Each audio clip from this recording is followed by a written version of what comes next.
Snake Man.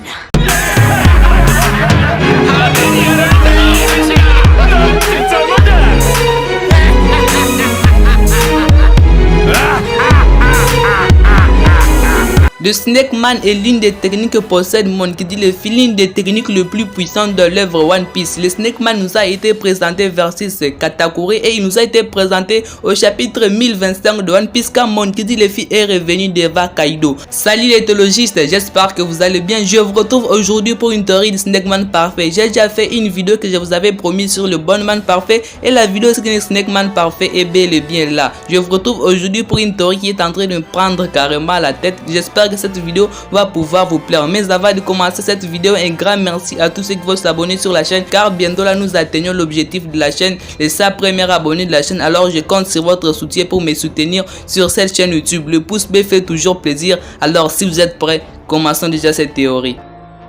Cette fois c'est la bonne. Oui. Le Snake Man est l'une des techniques de Gear Force que Monkey D. Luffy possède, l'une des techniques les plus puissantes. Quand le Snake Man nous a été montré versus Katakuri, ça a été une technique qui a choqué carrément Katakuri car il pensait que Monkey D. Luffy va pouvoir encore lui montrer le Bon Man car Monkey D. Luffy avait d'abord commencé à lui montrer le Bon Man. Quand Luffy lui a montré le Snake Man, Katakuri lui-même lui a posé la question sur quoi Snake Man. Il n'a pas pensé que Monkey D. Luffy pouvait avoir encore un atout dans sa marche. Voir le Bon Man pour la première fois et voir la puissance du Bon Man pour la première fois, il pensait que Monkey D. Luffy allait sortir une forme plus évoluée du Bon Man. Mais pourtant Luffy n'a pas choisi de faire sortir cette forme là, mais plutôt il a choisi de surprendre Katakuri à lui montrer le Snake Man. Quand il nous a présenté le Snake Man, Katakuri lui-même n'a pas compris c'est quoi cette forme. Il n'a jamais entendu parler de cela, je crois, lui-même. Et quand Luffy a commencé à attaquer Katakuri, Katakuri lui-même n'a pas compris. Pourtant je suis en train de faire mon possible pour pouvoir esquiver ce coup, mais ce coup revienne. Mais là avec le Snake Man, en fait la vitesse de Luffy avait largement augmenté. Katakuri lui-même ne comprenait pas. Je crois que Luffy lui a donné 2 à 3 coups, il n'a pas compris. Il fallait alors le 3e coup pour pouvoir comprendre alors la technique du Snake Man. Katakuri pendant ce combat était surpris car le Snake Man est une technique tellement rapide, mais pourtant une technique tellement rapide, mais là Luffy aussi n'avait pas utilisé le flux royal pour pouvoir attaquer Katakuri car avec le Snake Man a été spécialement concentré sur les fils perceptifs. Alors pour le Snake Man, Luffy a juste concentrer le Snake Man avec les fils perceptifs. Vu que Katakuri maîtrise très bien les fils perceptifs, alors Luffy a dû mélanger le Snake Man avec les fils perceptifs. Pourtant je ne peux pas dire que c'est une forme tellement parfaite parce que Luffy aussi a perdu contre Kaido. Pourtant Luffy utilisait le flux de l'observation contre Kaido, mais ça n'a rien servi. Si Luffy avait par exemple utilisé les acquis du roi, il avait utilisé par exemple aussi les acquis de l'armement et aussi a fait les acquis de l'observation contre Katakuri, ça aurait pu être extraordinaire. Mais là Luffy n'avait pas utilisé en aucun cas le flux dural pour pouvoir vaincre Katakuri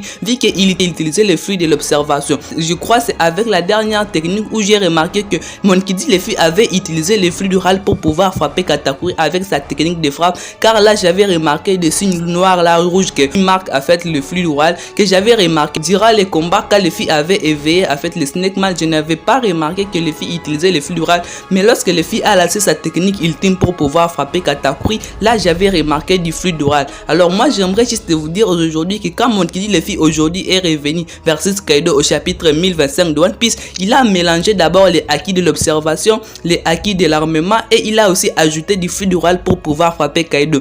Kaido lui-même n'a pas compris. D'ailleurs durant ce chapitre, c'était un chapitre tellement extraordinaire vu que Yamato aussi a utilisé le flux dural pour pouvoir frapper Kaido. C'était vraiment une combinaison tellement parfaite que Kaido lui-même a senti la vraie puissance car Luffy utilisa le flux dural et Yamato utilisa le flux dural. Leur attaque était tellement puissante que Kaido lui-même n'en revenait pas, mais il s'est dit j'ai affaire à un autre homme. Et quand Luffy est revenu comme ça, Kaido lui-même sait il a affaire à un autre homme. Vers le chapitre 1014 de One Piece, quand Kaido a encore jeté Monkey D. Luffy, Kaido avait prononcé c'était Gomu Gomu no Mi quoi. Je crois que Monkey D. Luffy avait essayé une technique qui était tellement puissante, mais Monkey D. Luffy n'avait pas eu le temps de pouvoir terminer son attaque. Je crois que vers le futur chapitre de One Piece, nous aurons une grande révélation comment Kaido a pu jeter Monkey D. Luffy à mer, parce que nous n'avons pas eu à faire des révélations comment Monkey D. Luffy a été jeté à mer. Je crois que dans les futurs chapitres de One Piece, nous aurons à faire une grande révélation qui va tous nous choquer, comment Monkey D. Luffy a pu être éjecté comme ça, parce que on ne peut pas nous montrer comme ça Monkey D. Luffy en train de descendre sans avoir donné des explications. Monkey D. Luffy a dû faire quelque chose de tellement spécial que Kaido lui-même s'est dit s'il ose encore faire ça, je vais y passer. Alors je pense que dans les futurs chapitres de One Piece, nous aurons une grande révélation sur ces combats afin que Monkey D. Luffy puisse être jeté à mer. Je crois que Monkey D. Luffy avait essayé d'utiliser un fluide royal, un fluide là tellement puissant que Kaido a dit que mais non, je ne peux pas lui laisser utiliser cette technique contre moi, il risque de me tuer. Alors je pense que dans les futurs chapitres, nous aurons à faire un flashback à faire de ces combats. Qu'est-ce que Monkey D. Luffy a fait avant qu'il puisse être jeté à mer. Et si vous avez très bien remarqué, à fait le canabo de Kaido vers le chapitre 1015 de One Piece, ce canabo a été fissuré. Pour moi, je pense que cette technique que Monkey D. Luffy a essayé était une technique, je crois, qui pouvait d'ailleurs détruire Kaido. Enfin, c'est pour cela il a préféré pouvoir jeter Monkey D. Luffy à mer pour qu'il ne puisse pas alors le faire. Alors quand Monkey D. Luffy est revenu dans le chapitre 1025 de One Piece, il s'est dit là c'est ma fin, là je risque d'y passer parce qu'il va essayer encore de faire ça pour la prochaine fois, mais cette fois-ci je ne saurais pas à fait les jeter à mer. Les futurs chapitres de One Piece seront des chapitres tellement puissants dont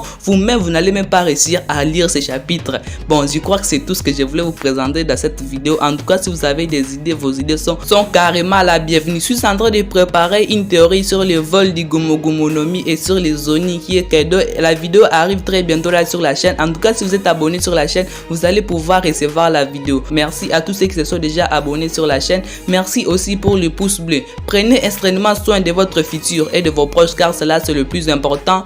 Peace les bros.